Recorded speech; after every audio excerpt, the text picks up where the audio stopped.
The rain battered against the window pane of the small gray townhouse in the suburbs of Seattle, matching the storm that had been brewing inside Elena's heart for 5 years. At 62, Elena was a woman composed of silence and sacrifice. Since her husband passed away, she had opened her home to her only daughter, Sophie, and her son-in-law, Liam, when Liam's business failed. What was supposed to be a stay of a few weeks had stretched into half a decade. Elena slept in the small guest room downstairs, having given up the master bedroom to the young couple so they could have space.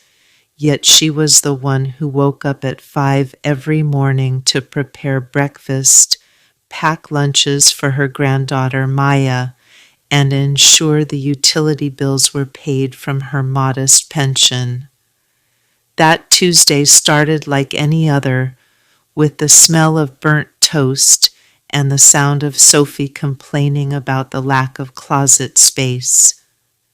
Elena was at the kitchen island organizing the mail when she saw it, the lottery ticket she had purchased the night before. It was a weekly ritual, a small glimmer of hope she allowed herself. She had left it on the counter near the fruit bowl. Before she could pick it up, Liam walked in, scrolling through his phone, and casually grabbed the ticket. He scanned the numbers against the morning news report on the television, letting out a scoff that quickly turned into a gasp. The silence that followed was heavy, electric. Liam dropped his phone. Sophie froze mid-sentence. They checked the numbers again and again, the winning numbers for the $90 million jackpot. The kitchen erupted. Sophie screamed, jumping into Liam's arms. They danced around the island, chanting about mansions, sports cars, and trips to Paris. Elena stood by the sink, a towel in her hand, a soft smile forming. She was happy for them, thinking that finally the financial strain would lift and perhaps they would all be comfortable.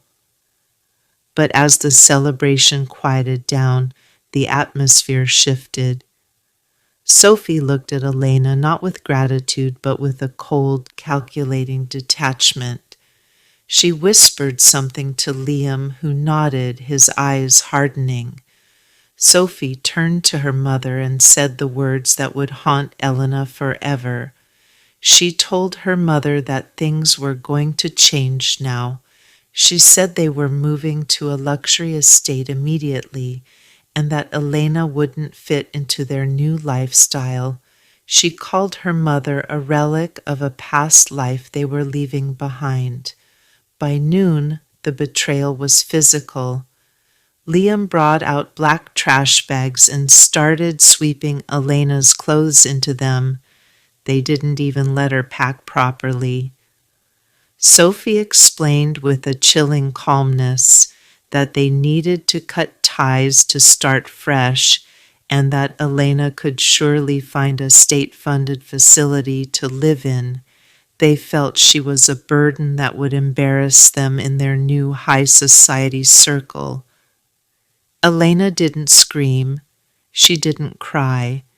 She simply watched the daughter she had raised, the girl she had nursed through fevers and heartbreaks, throw a lifetime of memories into a garbage bag. As she stood on the porch, the rain soaking her cardigan, Elena looked at Sophie one last time. She asked quietly if Sophie had checked the back of the ticket. Sophie just laughed, slamming the door in her mother's face, clutching the slip of paper like a golden scepter. Elena took a cab to a cheap motel on the outskirts of the city. The room smelled of stale smoke and lemon cleaner.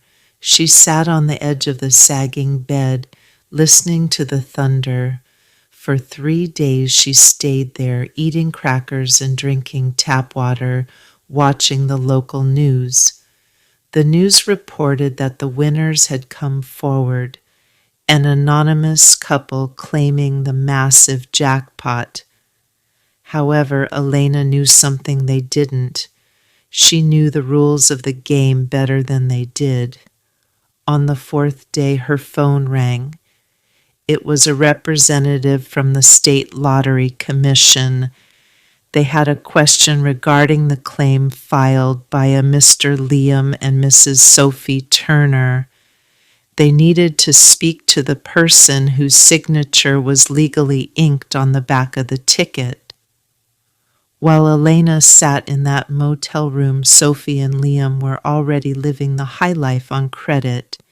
They had put a down payment on a penthouse, leased 2 luxury SUVs, and racked up thousands on credit cards, assuming the wire transfer would hit their account within 48 hours. They were intoxicated by greed, but the wire transfer never came. Instead, they received a summons to a meeting at the Lottery Commission's headquarters for a verification hearing. They walked into the sleek glass building wearing designer clothes with the tags still tucked in, arrogant and loud. They expected to be handed a giant check. When they entered the conference room, they saw the legal team, the commissioners, and a small gray-haired woman sitting quietly at the end of the mahogany table, sipping a cup of tea. Sophie stopped dead in her tracks. She asked what her mother was doing there. The head commissioner stood up and held up the ticket inside a plastic evidence bag. He explained that while possession is 9/10 of the law, the specific laws regarding lottery winnings in their state were very clear about ownership verification. He turned the ticket over. There, in steady blue ink, was a signature. It didn't say Sophie Turner. It didn't say Liam Turner. It read Elena Vance. The commissioner explained that Elena had registered the ticket online immediately after purchasing it, a habit she had formed years ago to protect herself. The signature on the back matched her ID perfectly. The money, all $90 million of it, belonged solely and legally to Elena. The color drained from Sophie's face. She stammered, trying to claim that Elena had bought it for them, that it was a gift. But Elena spoke then, her voice steady and lacking the tremor of the heartbroken woman she had been days before. She told the room that she had intended to share it, intended to buy a big house for all of them, until the moment they threw her out into the rain like garbage. She recounted the eviction, the insults, the trash bags. She looked at Liam and asked him if the lease on the new SUVs was in his name. Liam nodded, sweating profusely. Elena noted that without the lottery money, they were now roughly $50,000 in debt with no income to cover it. The meeting ended with the commissioner congratulating Elena and security escorting a screaming Sophie and a stunned Liam out of the building. The fallout was swift. Since Sophie and Liam had spent money they didn't have, expecting the windfall, their financial house of cards collapsed. The creditors came for the cars. The deal on the penthouse fell through, costing them their deposit. They were evicted from the townhouse because they had stopped paying the rent, arrogantly assuming they would be moving out anyway.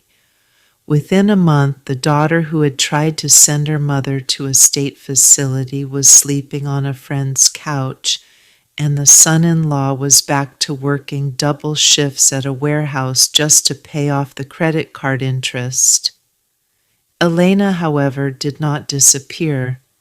She didn't move into a cold mansion or isolate herself. Elena bought a beautiful sunlit cottage near the coast, something with a garden where she could grow hydrangeas and a porch where she could watch the sunset. She set up a trust fund for her granddaughter, Maya, ensuring the girl's education would be paid for, locked away so that neither Sophie nor Liam could touch a cent of it until Maya was 25. She donated generously to shelters for the elderly, specifically creating a program for those who had been financially abused by their families. She built a life of peace, filled with the things she loved: books, gardening, and the ocean breeze. 6 months later, a ragged car pulled up to Elena's white picket fence. Sophie got out. She looked tired, her designer clothes gone, replaced by worn jeans and a simple shirt. She walked up the path, tears in her eyes, expecting perhaps that enough time had passed for a mother's heart to soften into a blank check. She found Elena pruning her roses. Sophie apologized, sobbing about how hard their life had become, how they were drowning in debt, how sorry she was. She asked if she could move in just for a while, just until they got back on their feet. Elena stopped her work and removed her gardening gloves. She looked at her daughter with a mixture of love and resolve. She told Sophie that she forgave her, for holding on to anger was like drinking poison and expecting the other person to die. But forgiveness, she explained, was not the same as access. She told Sophie that she would not clear their debts, nor would she let them move in. They were young, able-bodied adults who needed to learn that arrogance has a price. Elena offered Sophie a sandwich and a glass of lemonade, but she did not offer her a key. She told her daughter that the greatest gift a parent can sometimes give is the dignity of allowing their child to fix their own mistakes. Sophie left that day with a heavy heart but a clearer head. She realized that the mother she had dismissed as weak was actually the strongest woman she had ever known. Elena went back to her roses, the ocean wind tangling her silver hair. She wasn't lonely. She was free. She had learned that family isn't just about blood. It's about respect. And as the sun dipped below the horizon, painting the sky in shades of gold and violet, Elena smiled. She had lost a house but gained a home. She had lost the illusion of family but found the reality of her own worth. The winning ticket hadn't just bought her millions, it had bought her the truth, and that was more valuable than any jackpot.